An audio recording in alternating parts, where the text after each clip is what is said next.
ভারত বাংলাদেশ সীমান্তে অবৈধভাবে ভারতে প্রবেশ করায় বাংলাদেশি 3 যুবককে গ্রেপ্তার করল পুলিশ। জানিয়ে রাখি আপনাদের, গত বৃহস্পতিবার সন্ধ্যার সময় মিঠিপুর এলাকা থেকে তাদেরকে গ্রেপ্তার করে রঘুনাথগঞ্জ থানার পুলিশ। একজনের নাম কালু মোহাম্মদ, আরেকজনের নাম জেনারুল ইসলাম, আরেকজনের নাম অমিত হাসান। 3 যুবক গ্রেপ্তার। তাদের সকলের বাড়ি বাংলাদেশের চাপাই নবাবগঞ্জ জেলার চাপাই থানা এলাকায়।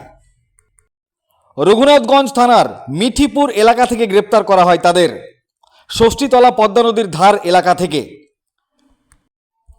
তবে কিসের উদ্দেশ্য নিয়ে এসেছিল ধৃতরা, তার তদন্ত শুরু করেছে রঘুনাথগঞ্জ থানার পুলিশ। রঘুনাথগঞ্জ থেকে জিয়াউল হকের রিপোর্ট, আখেরিগঞ্জ নিউজ। এই ভিডিওটি যারা দেখছেন চ্যানেলটি লাইক করবেন, শেয়ার করবেন আর সাবস্ক্রাইব করবেন। আই লাভ মাই ইন্ডিয়া, মেরা ভারত মহান।